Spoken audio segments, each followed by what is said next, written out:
Okay, hello everyone. Thank you for coming with us, coming to see us today. We're happy to have you, and we're excited to share how to create safe spaces for LGBTQ youth with you. This is so here today. I wanted to share that I'm a licensed clinical social worker and chair of our Safe Spaces Committee. Robin and I and a few other folks created a Safe Spaces Committee within the Child and Adolescent Mental Health Division several years back. And we're just really focused on trying to make mental health services better for LGBTQ plus youth. Robin, do you want to introduce yourself a little bit more? Sure. Thanks, Kim. Hi, everybody. My name is Robin Lee, and I'm the Center Chief for the Maui Family Guidance Center within the Child Adolescent Mental Health Division. And as Kim was saying, I've been part of Safe Spaces Committee since we put this together almost 9 years ago, I think it is now. And I do a lot of these trainings with Kim, and it's great to be here. And just if you guys have any questions or comments, just please put them in the chat. Thanks. Right. And we also want to encourage you to share any knowledge, experience, or expertise that you have as well, because everybody comes from a different perspective and background. And certainly Robin and I don't know it all. So if you have things that you would like to share as well, please feel free to share those.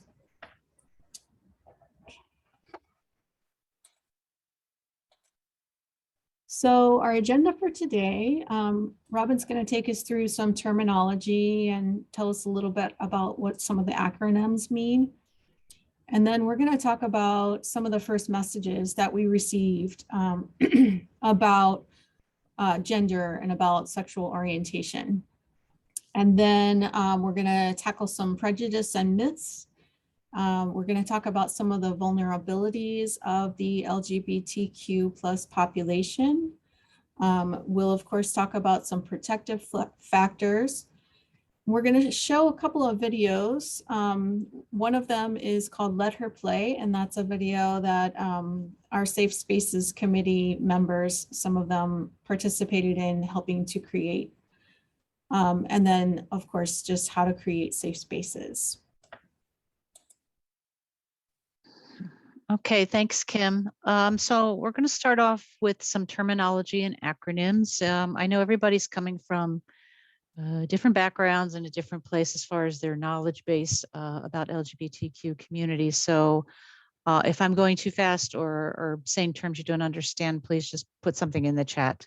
But I know we only have an hour, so I can't go into great detail about everything, but I'll try to do my best. So first of all, changing terms. It's really important to understand, as it is with any language, that terms change over time. You know, things evolve. So keeping up with changing terms is really important to do. Some of the acronyms, here's an example, just some of the acronyms that you will see. So most people are probably familiar with LGBTQIA plus, or just LGBTQ, which stands for lesbian, gay, bisexual, transgender, queer or questioning, intersex, asexual. That's kind of a more common term you hear, or acronym. One that's probably less common and it's becoming more frequent now is SGM, and that stands for sexual and gender minorities. And then also SOGI, which stands for sexual orientation, gender identity, and expression. So with the term SOGI, it's important to know that everybody has a SOGI. Everybody has a sexual orientation. Everybody has a gender identity and a gender expression. Your gender expression does not necessarily, that's like on a spectrum. So even though I identify as female and say Kim identifies as female, our expression could be vastly different. So that does not determine one's identity because everybody has a different expression.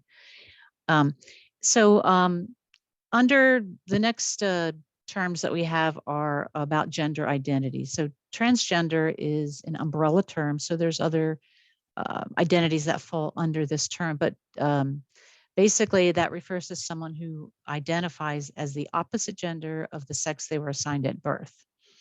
And then cisgender is someone who identifies as the same gender as the gender they were assigned at birth. So I was assigned female at birth. I do identify as female. So I am cisgender. And then there's non-binary, which falls under transgender category. And non-binary is a person, it's just what it says. They do not identify on the binary. They do not identify as just male or female.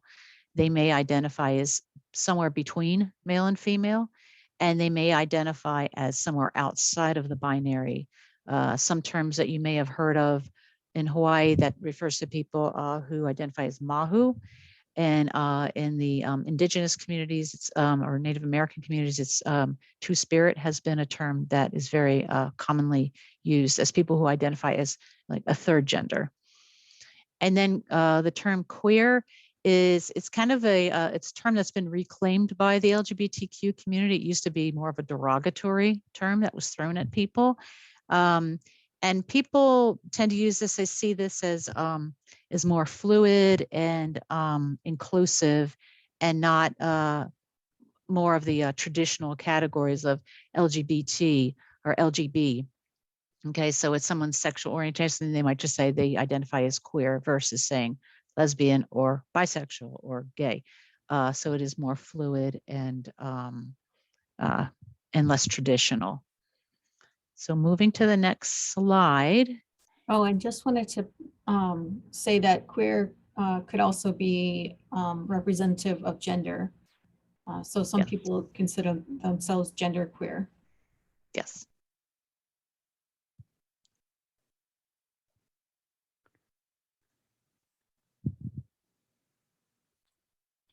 Okay, so I think, you know, if you want to enter into the chat some of the things that come to your mind about what were the first messages that you received about what it was like to be female, or what females should be like, or some female characteristics that are typical. I always like to share that Robin and I, through doing these trainings together, we've learned more about each other, and we've learned how differently we grew up and what some of the different messages were that we received from our families. My family that I grew up in was very traditional gender roles, and it was like, you know, women are supposed to be more submissive and quiet.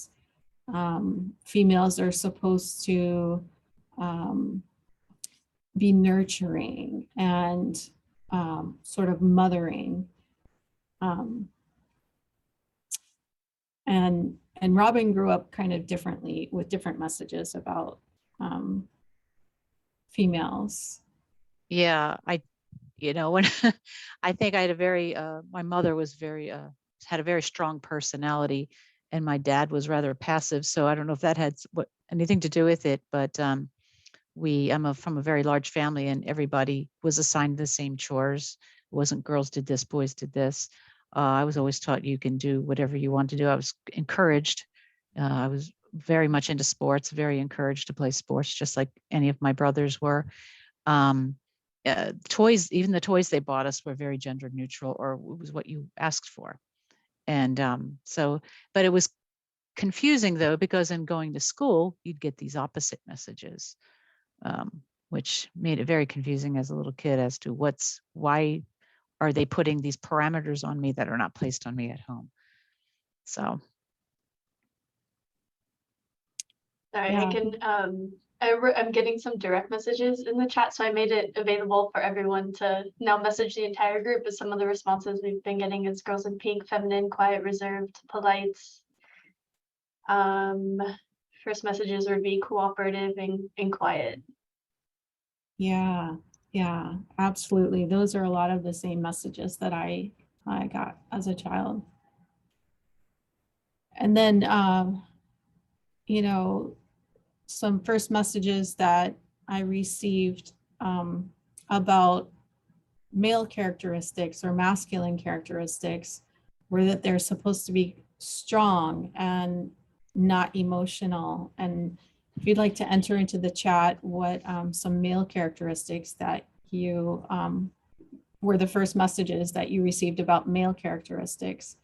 And then Robin can talk about how the messages that she received. Yeah, just same thing at home. It was that was not stressed. And a little bit, we're going to talk about prejudice in terms, but toxic masculinity, those types of things were not taught in my home. But again, at school, you know, oh, the boys got to play this game at recess and the girls had to play this game. And I was like, I want to play the game they're playing. You know, why can't I play that game? I want to run around. I want to, you know, play on the monkey bars. So it was really confusing and not, you know, not a lot of fun for me at recess because I wanted to do the things that the boys got to do.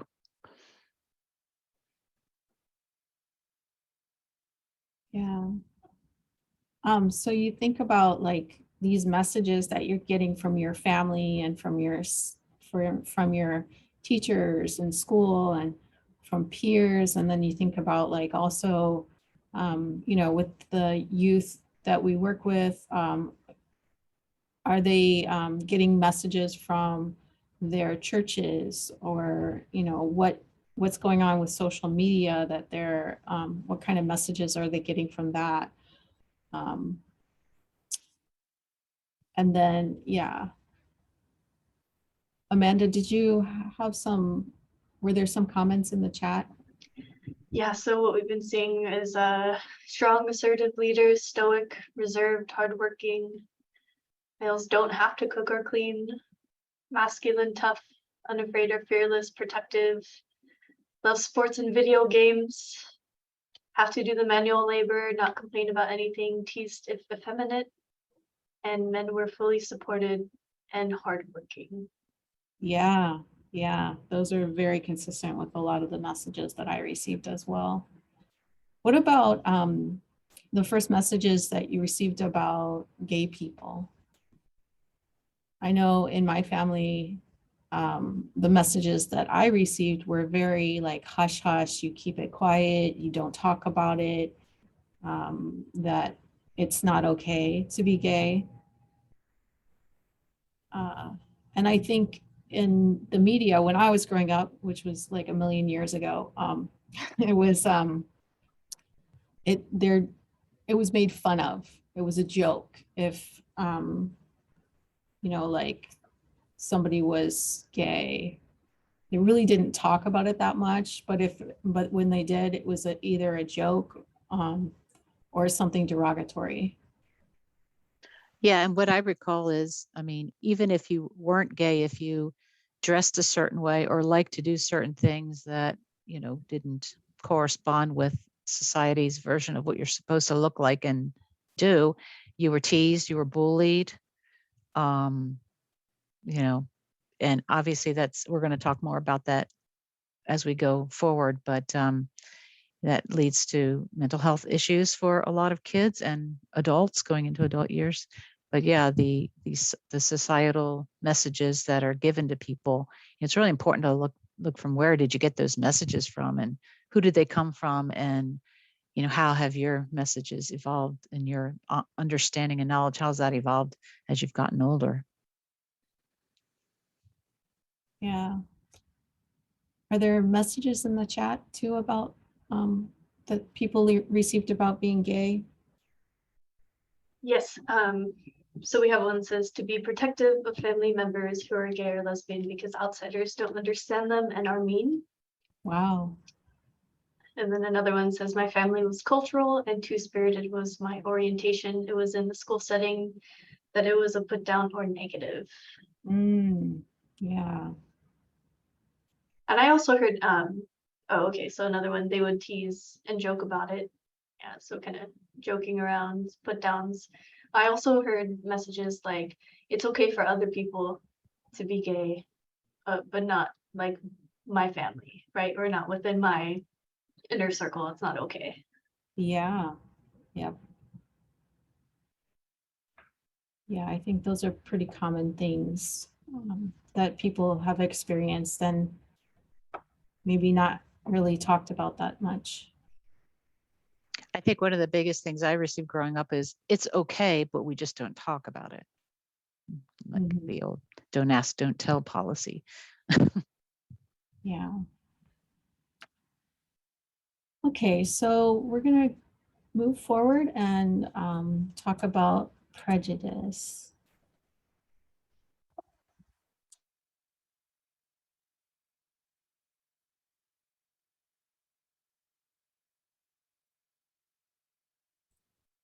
Oops, can you hear me?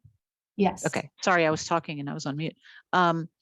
Some terms that you may have heard of before, and that kind of is at the root of a lot of the stereotypes that we learned when we were growing up, or maybe you were lucky enough not to have been taught those stereotypes. But the first one is heterosexism, and heterosexism is discrimination against gay people with the assumption that being heterosexual is the only sexual orientation that is normal. And cisgenderism, kind of in a similar way, is the thinking that being cisgender, meaning you identify as the same gender that you of the sex you were assigned at birth, is the only and normal gender. So anybody who's transgender or something other, that it's okay to discriminate against those people who identify that way. And a more common term that people probably have heard of is homophobia, and that is prejudice or dislike of people who identify as homosexual. And transphobia, like homophobia, is a discrimination or dislike of people who identify as transgender or something other than cisgender. So a lot of this, and we've already talked about our first messages and where they came from. So a lot of this stuff comes from what's called toxic masculinity, and probably a term you've all heard of in the media, right? And what it is that's traditional stereotypes that males are supposed to ascribe to. So basically what it's saying is, as males, you are not permitted to show any emotions unless it's aggression or anger, then that's totally acceptable. It says it's okay to use threats of violence to control people. It's okay to exert power over others who you perceive as weaker. And then there's the term microaggressions. Now, microaggressions are statements or acts that are sometimes unintentional, and they're used against a marginalized community or a marginalized group of people. So I'll break it down into three different categories of micro invalidations, micro insults, and micro assaults. So an example of, say, a micro invalidation would be, say, if a person identifies as non-binary and they go into a doctor's office to fill out a form and the only choice is male, female, and they don't identify as either. That's a micro invalidation. A micro insult would be asking a transgender person what their surgery status is, or if they've taken hormones. Okay, very inappropriate to ask that person that question because it's very personal information. And then micro assaults would be something like using the wrong pronouns when a person identifies as they, calling them she or he. So those are examples of microaggressions. So next we're going to go into, I think okay. So this video, some of you may have heard of this guy. His name is Skylar Baylor, and he was a swimmer for Harvard University, and he's going to debunk some myths for you about especially trans athletes in sports. My name is Skylar Baylor. I use he, him pronouns, and I am the first transgender athlete to compete for a Division I men's team in college. I swam all 4 years on the men's team at Harvard, and I'm also an advocate for inclusion. Honestly, I can't believe that I'm here today to share what it means to be transgender, what it's like to be a transgender athlete. There is so much misinformation and disinformation, propaganda, lies about trans athletes in sports, and we're going to try to dispel a few of those today.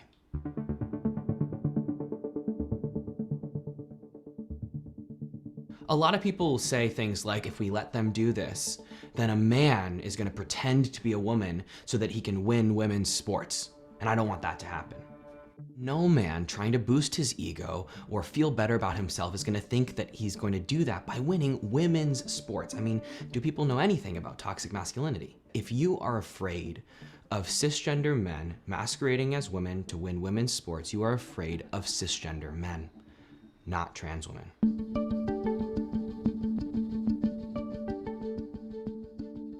Now I know what you're thinking. She has bigger lungs, bigger arms, bigger hands, and now she's competing against women who don't have that. The first thing I want you to recognize is that biological diversity exists everywhere, within every demographic, including within cisgender women and cisgender men. When biological differences exist within the men's category, we usually celebrate these things. In fact, we almost always do. Michael Phelps stands 6'4" with enormous wingspan of 6'7". 12-inch handspan is fit for someone 10 feet tall. When Henry gets in the open field, he can build up the same momentum as a wrecking ball swinging at about 5 miles per hour. It's all adoration. It is all celebration.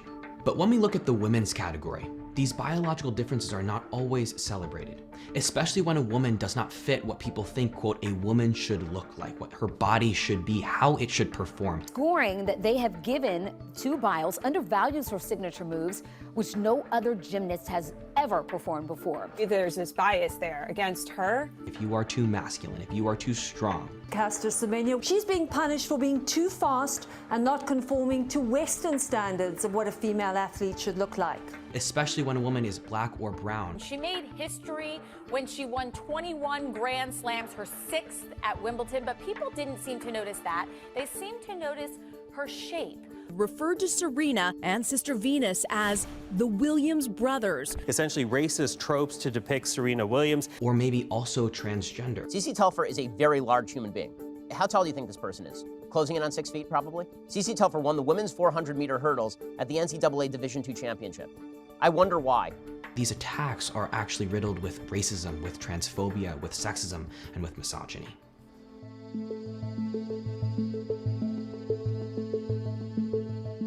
A lot of people say that banning trans girls from girls' sport is about protecting girls. But is it? No. The reality is that when you try to exclude transgender girls from girls' sport, you have to know which ones are trans, which means you have to test them. And most states are proposing genital testing, gender verification tests, and body examinations. At what point is a girl too tall to be accused of being not girl enough, to be accused of being transgender? At what point is a girl too strong, or her hands too big, or her look too masculine, whatever that means? At what point is a girl too good to be accused of being transgender? What's happening is we are legally enforcing what a girl's body can look like and how a girl's body can perform in order for her to play sports. This legal enforcement of policing of girls' bodies is what will destroy the women's category, not the inclusion of transgender girls.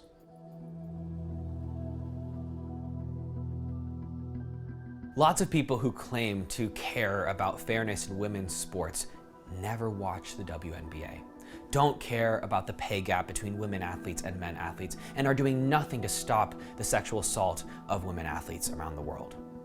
There are so many different things that threaten women's athletes and women's category, but the inclusion of transgender women is not one of them. And here's the thing they don't want you to know. People in power are fear-mongering. They are using propaganda, and they are trying to sway people like you. People who care about women's sports, people who care about feminism, about equality. They think that they can sway you because they think that if we use this feminist argument about, quote, protecting women, that you'll think that you're doing the right thing. But the reality is that if you want to protect women, you need to protect all women, transgender women included. I want you to remember above everything that we are real people, that trans athletes are real people, that trans kids are real kids with human emotions just like you. The amount of vitriol and hatred and unkindness I've seen at trans athletes is unbelievable. And the thing is, when we try to dehumanize someone else, the person's humanity that's lost is our own, not that other person. When you try to dehumanize trans athletes by calling them horrible names, by telling them that they are destroying women's category, You are the one who loses your humanity, not us.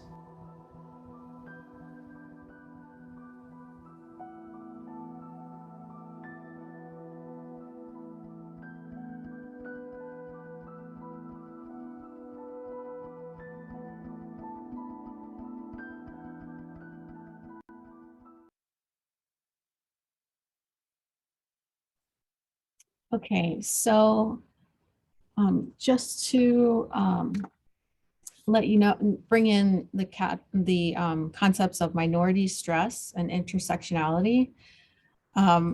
When a person has additional stressors beyond, just being LGBTQ, or when a person has an LGBTQ status or another status that is a minority status, they may experience minority stress. So that's additional stressors that people experience just because they have a minority status, and that is stigmatized.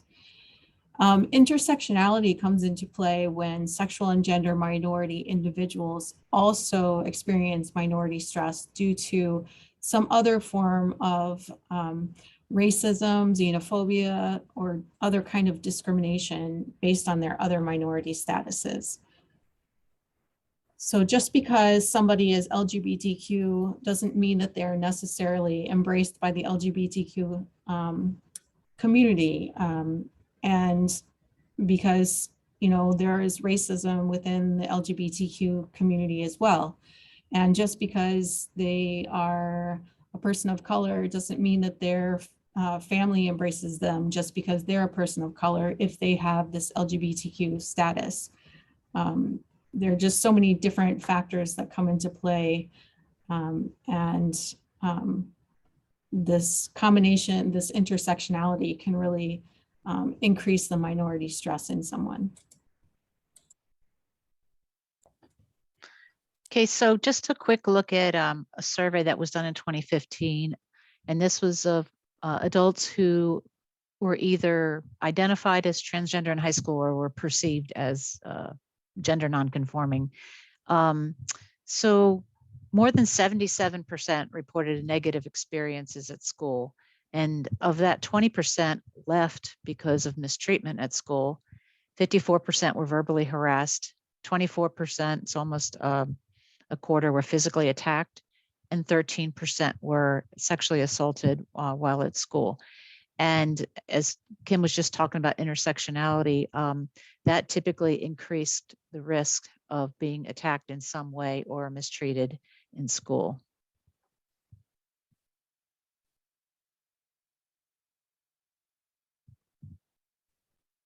Okay, before I talk about this slide, are there questions in the chat that we need to address? I did put a link in there, not a link, but follow the social media link for Skylar Baylor, who was the transgender swimmer. He does educational videos and they're very good. So I actually follow him on Instagram, but he has a lot of the one that you just saw he did for Human Rights Campaign, but he himself, he's an advocate and activist. So he does a lot of really short little videos that you can follow every day if you want. It's at Pink Manta. Thank you, Robin. So this is just a really complicated way of representing how sexual and gender minority youth may be more vulnerable to trauma because of homophobia, transphobia, heterosexism, cisgenderism that's coming at them from all sides. Sometimes they have an accepting family, but maybe their religion is not accepting, or they may have accepting peers, but the family is not accepting. Sometimes they may not have anyone sort of nurturing who they are within their entire, orbit, as far as peers, family, school, religion, community, things like that. And so meaning that they are more vulnerable to things like commercial sexual exploitation of children, sexual abuse, physical and emotional abuse, violence, bullying, They represent an estimated 30% of the child welfare system, which is disproportionate to the population. And they are estimated to, they are overrepresented in the juvenile justice system. They're more likely to not have a safe adult to talk to, maybe have feelings of invisibility, isolation, of course, fears of being outed if they're not out to people. And even if they are out to people, coming out is a continual process. So they, you know, any kind of new interaction, they could be outed. Afraid to report it when they are bullied or experience violence. And then have higher rates of school absenteeism, physical health issues, substance abuse, mental health issues, and homelessness because of the homophobia and transphobia and things like that.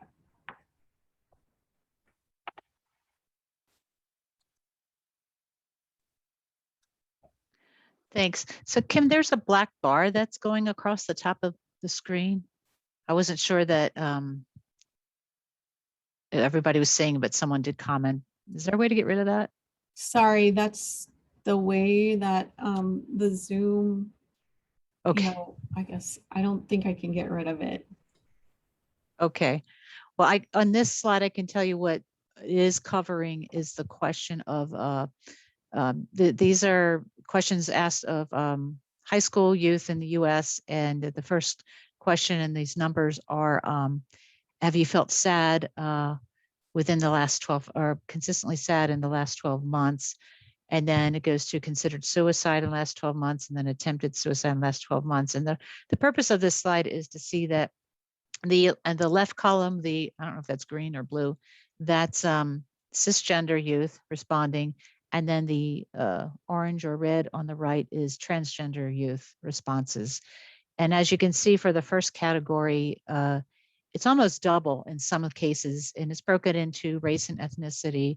There's like an overall and then it's broken down. But as you can see, it's almost double for feeling sad or hopeless in the last 12 months. And then as it gets more serious, considering suicide, it becomes almost triple in some of these categories. And then when you move down to actually attempting in the previous 12 months, in some situations, it's more than 4 times as much, and sometimes even more than 4 times as much for transgender youth to experience suicide attempts or consideration of suicide and feeling sad or hopeless consistently. These stats are from the Youth Behavioral Risk Survey that's done every other year throughout the country.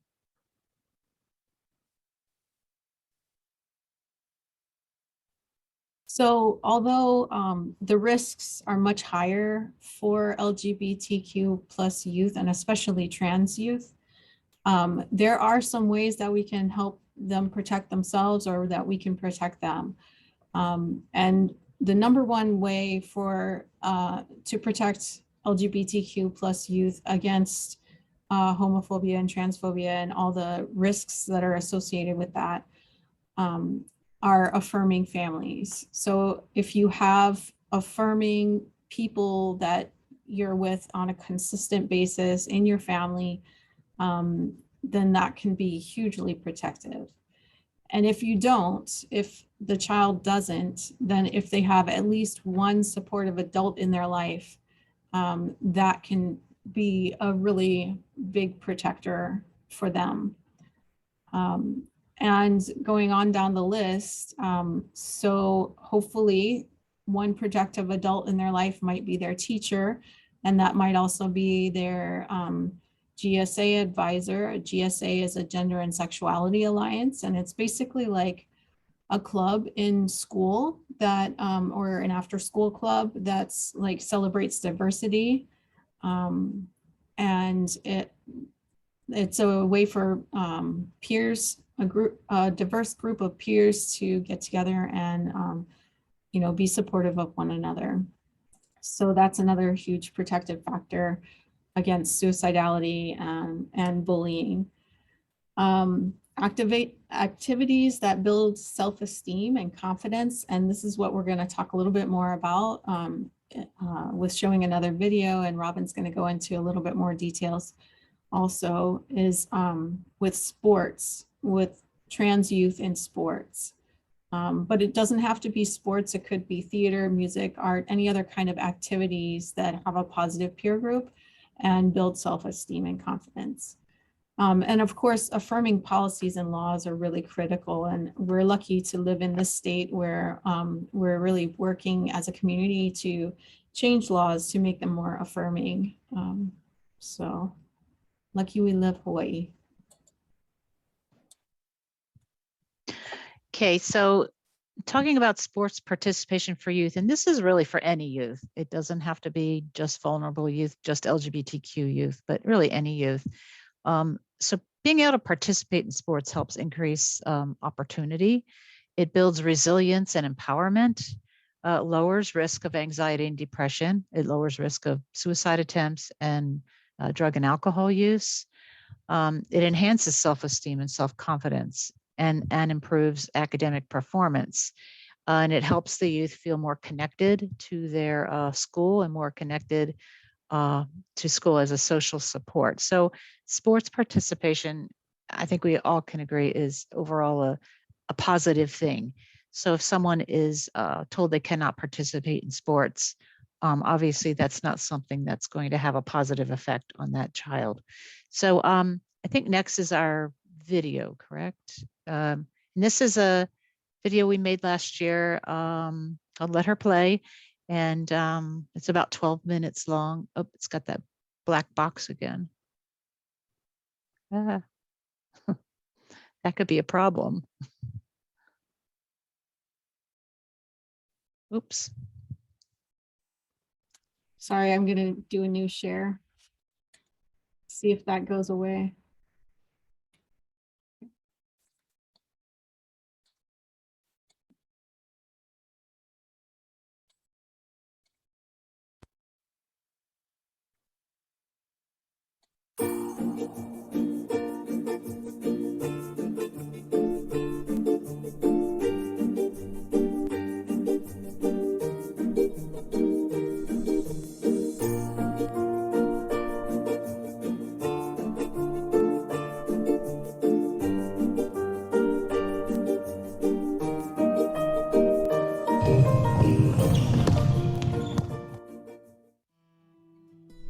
I don't know why you're letting that boy play on our team. I was benched the whole time so he could play. Yeah, why isn't he on the boys' basketball team? Just because he dresses like a girl doesn't make him a girl. I can't believe you're letting a boy into the locker room with our daughters. I understand that you're upset, but every person on the team has the option to change in private changing areas so everyone feels safe. As far as Kai playing on this team, that's out of my control. The school district rules say that transgender girls are allowed to play on the girls' team. Hi, Mom, Dad. Let's get out of here. Are you sure? You're still in uniform. Yeah, actually, I'd rather change clothes at home. So what happened at the basketball game? One of my teammates was upset that she got benched. She and her mom called me a boy, and she said I didn't belong on the team. They yelled at my coach in front of everyone, and the coach didn't even correct her. She said that I was trans in front of the whole crowd. It was so embarrassing. I'm so sorry, Kai. You belong on the team like any other girl. It sounds like she was just jealous after being benched. Maybe, but it still really hurt. I love playing basketball, but I feel like no matter where I go, I don't have a chance. At my last school, the coach told me I wasn't man enough for the boys' team because I had a boyfriend. Now I'm finally transitioning and playing on a girls' team, but I'm unwanted here too. I just wish people understood. I don't want to hurt anyone. I just want to play basketball as myself. I just don't know how to handle this. Some parents are giving me a hard time, especially parents of the kids who are getting less playing time because Kai is just a better player. I mean, Kai's a great kid, and I feel bad for her and her parents, but what am I supposed to do? How do I respond to these parents? What have you told these parents when they give you a hard time? I just said it's out of my control, that I don't have a say, and that she has to be allowed to play on the girls' team. Have you talked to Kai? Have you asked her about what she's feeling, what she's gone through up to this point? No, I haven't spoken to Kai about it yet. Let's go get brunch. I'm starving. Remember what it was like when we were in high school and used to play pickup basketball with guys in the neighborhood for practice? We were always judged based on our bodies and not our skills. This cannot be easy for Kai, constantly being judged based on what people assume about her body. Kai needs to know you support her. Telling those parents it's out of your hands is not fair to Kai and places blame on her and the system. If you don't stand up for her, it will affect your team, not to mention Kai's feeling accepted and safe. You're right. I'm going to talk to Kai and her parents. I hadn't thought about the struggle she's been through just to be accepted as a girl who just wants to play basketball. This is probably why she left her last school. I'm also going to talk to the other parents and tell them that Kai deserves to play just as much as any other girl on this team, that she works hard on the court and in the classroom. She follows all of my team rules and is a talented player. And if it's okay with Kai, I'm going to talk with the team as well. Thanks, Lay, for opening my eyes. You're such a good friend. Kai wants to be seen as a girl, and I'm trying to accept her, but her behavior isn't very girlish.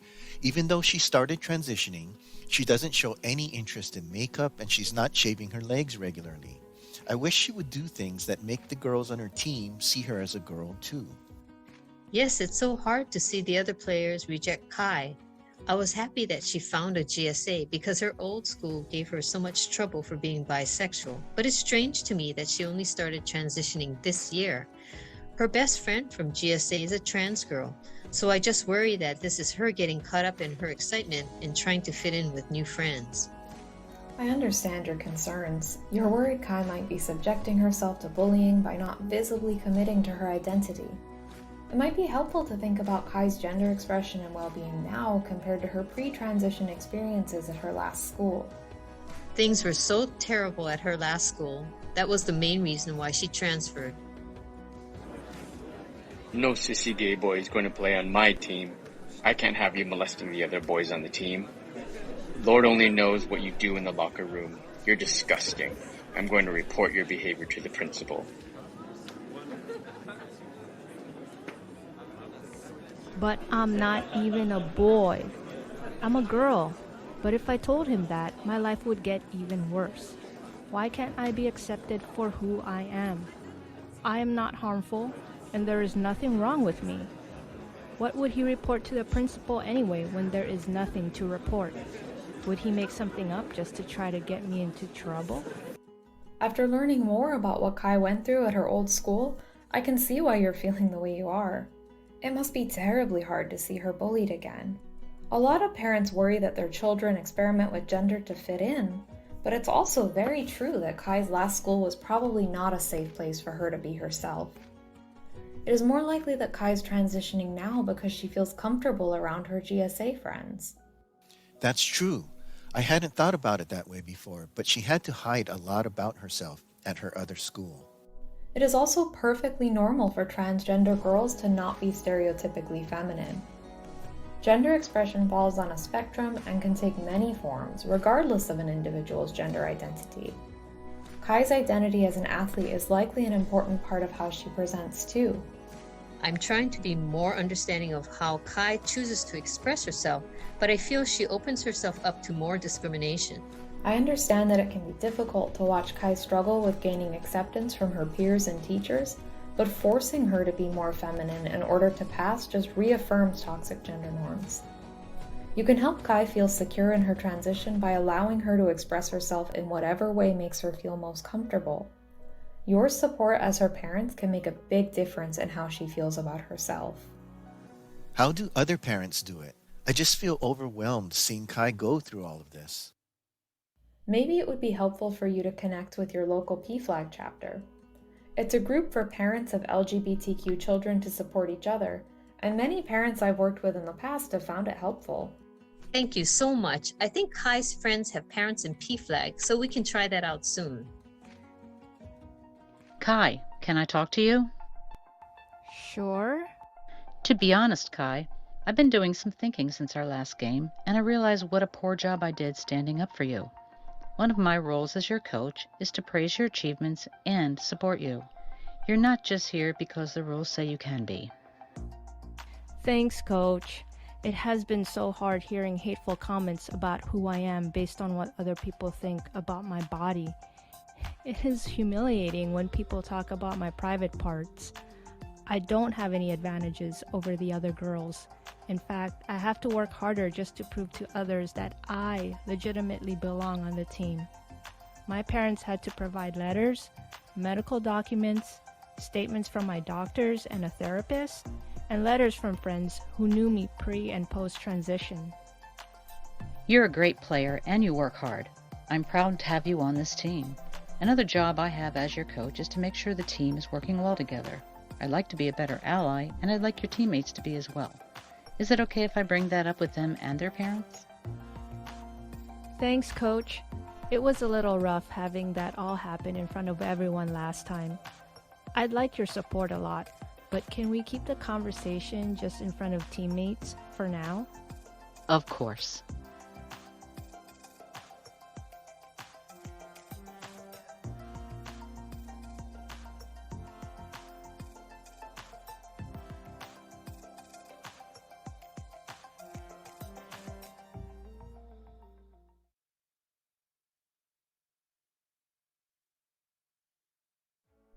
All right, team. I've been noticing some disrespect and some transphobic comments on the court, and I want to make it clear from now on that I will not tolerate that on my team. Kai is your newest teammate, and she works incredibly hard in practice and off the court, and she knows how to be a team player. If you're unhappy that you're not starting or getting more playing time, work on your skills and your attitude, and we'll take things from there. But in the meantime, we win by working together, and by that I mean everybody plays a role in making this team successful. I expect you to be there for each other and support each other, both on and off the court. Everybody got it? Yes, Coach. Yes, Coach. Then let's get out there and play as a team, and let's win this game. Yeah, let's go.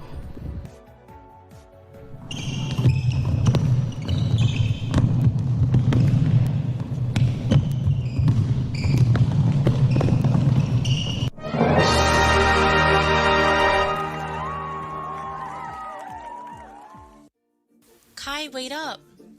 Hey, I just wanted to say great game. We wouldn't have won without you. Thanks. I feel like the game today went a lot better than last week. Last week felt like I wasn't really wanted on the team. I'm sorry that was happening. It's never okay to talk about someone like that and make them feel out of place or unwanted. A lot of us are excited to have you on the team, and we'll do our best to drown out anything else. So, do you want to go get Simon or something to celebrate? Well, my GSA friends are getting together at the park. You wanna join us? Really? Well, yeah. That sounds great. It really means a lot to have allies on the team. I'll see you there.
I see there's a lot of comments in the chat, but I don't know. I think we can move forward in a second. So we are,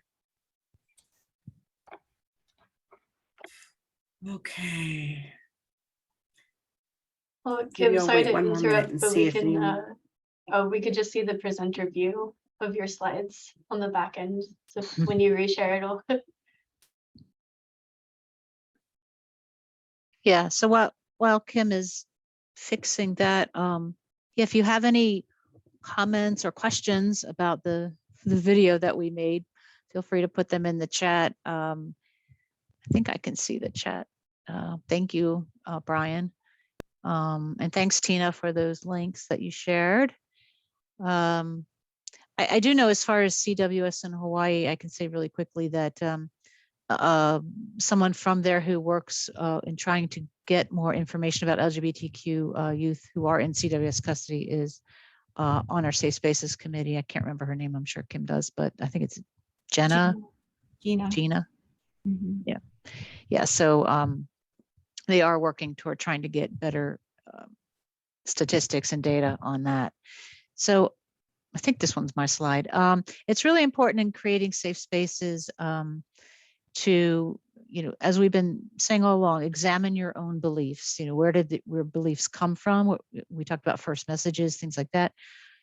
Where did they come from? Were they coming from a place of knowledge or a place of stereotypes, and prejudice, and how have they changed over time? How have your beliefs grown, or how they have they changed? And learning and practicing terms and pronouns, as we said, terms change consistently as they do in any language. So it's important to keep up with changing terms. And then really important is understand coming out process. It's never your role to out someone else, especially if you're working with youth. If they do come out to you, understand that they are taking a risk and they have to assess whether it's safe or not. So it's not your job to come out for them to other people who may not be as understanding as you. And understand too that they have to come out, people have to come out throughout their lives. It's not a one-time event. Anytime there's a change, a new school, a new environment, new job, whatever it might be, they have to decide whether it's safe to come out or not. Creating a physically affirming environment. So for those of you listening who maybe work with kids or even adults, in some fashion, it's really important to have some type of physical affirmation in your office environment or wherever you work from, like a small rainbow flag or a poster of some kind that says it's a safe space, that you're welcoming, that you're open and affirming. And we have lots of resources attached here where you can get more information about that. Advocating for equity is really important. As with any minority group, it's really important to have allies because LGBTQ people are in a minority. It does take people, allies, people outside of that community to fight for them, fight for their rights. It's extremely important. So please remember, if you don't identify as LGBTQ, it's very important that we all have allies. And then knowing where to find LGBTQ specific resources. So I think our next slide, Kim's going to go over some of those, but we have attached some here. And of course, this isn't an exclusive, an exhaustive list. There's many, many more resources. With Google these days, it's pretty easy to find resources, but here's some listed right here. Yes, and I did pass this PDF of this presentation along to Amanda and folks over at Mental Health America of Hawaii. And so they have the resources are within that PowerPoint. And I'm sure they'd be happy to distribute these as well. But I have resources for youth, resources for families, for schools, for mental health providers, and then also just some specific things about stressors and tips during the pandemic. And if you want to learn more about terminology or be able to, access like a little lists of terms and things like that, I've got some resources for that. And here are our references. I'm going to stop sharing and we would be happy to take any questions. There is a question about the video. If you go to our CAMHD website under Safe Spaces Committee, this video is available, as well as our ABCs of LGBTQ video. Yeah, I'll drop that in the chat. Let me just find it. Thank you so much, Robin and Kim. We did actually have another question in the chat, just for consideration. It seems that everyone in this room are not necessarily the folks that need to hear this information. So what are the best strategies for getting this information to people who would most benefit from hearing it?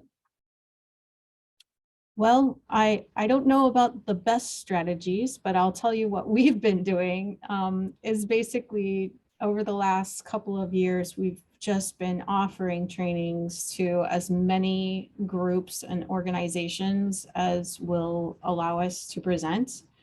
And so, you know, everything from we're doing 2 trainings for school-based behavioral health next week, and we've done a bunch of trainings for the DOE, different parts of the DOE, different schools, mental health provider agencies.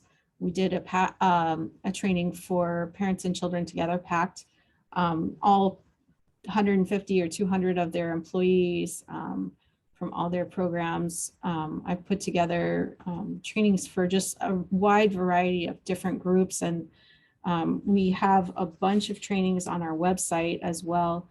Most recently, we've been asked to do trainings for youth. And so I think we did one of those so far, but we're definitely open to doing more of that. Also, you know, we can provide consultation if anybody needs that. Resources like, you know, I have various people call up for resources, parents or, you know, even youth, just reaching out to find out where to go or how to help their friends, things like that. But I agree, there are a lot of people that need to know more about this, and they're at various levels of understanding and acceptance or rejecting. I think if we can, you know, concentrate on the people who are interested in learning and who are open to learning, I think those are the people that are going to be influenced or be able to be influenced. The people who are very stuck, it's probably going to be much harder to sort of change their ideals and things like that. But that doesn't mean we don't try. We don't keep trying. And I think it's important to be consistent. I like to tell people, you know, it's not just something that training that you do every June, or you talk about every June when it's Pride Month. It's something that you have to practice year round. You have to look at, you know, like we're at a place now at CAMD where we're really working on how do we gather more information and data to get those statistics. And, you know, it has to become of a demographic, make it as easy as asking someone about what their ethnicity or their race is, or what their LGBTQ status is. So it's just being consistent and getting people more comfortable with using different pronouns and thinking outside of the binary. It's going to take time, but with work, people can get there. And so just being consistent, and we're always willing to do trainings for folks. So we've been doing a lot of trainings the last 2 years. Yeah. I realize it's 1 o'clock. We don't want to hold anybody, but I'm happy to stay for a couple more minutes if you have any more questions. Yes, thank you so much. Be respectful of your time if you need to head out. Thank you so much for joining us. I did drop a evaluation survey link in the chat if you wouldn't mind filling that out. We greatly value your feedback, but if there are any other questions, Kim and Robin are graciously agreed to stick around for another minute or so. So feel free to drop it in the chat. But until someone does, just thank you so much for the information that you provided to us today. The videos are absolutely wonderful. I cannot wait to go back and rewatch them and to also share them with others. Very informational. So thank you so much again for sharing your expertise and your insight to all of us. It's really greatly appreciated. And I can see a bunch of thank yous coming in the chat as well. Yeah, and thank you, Amanda.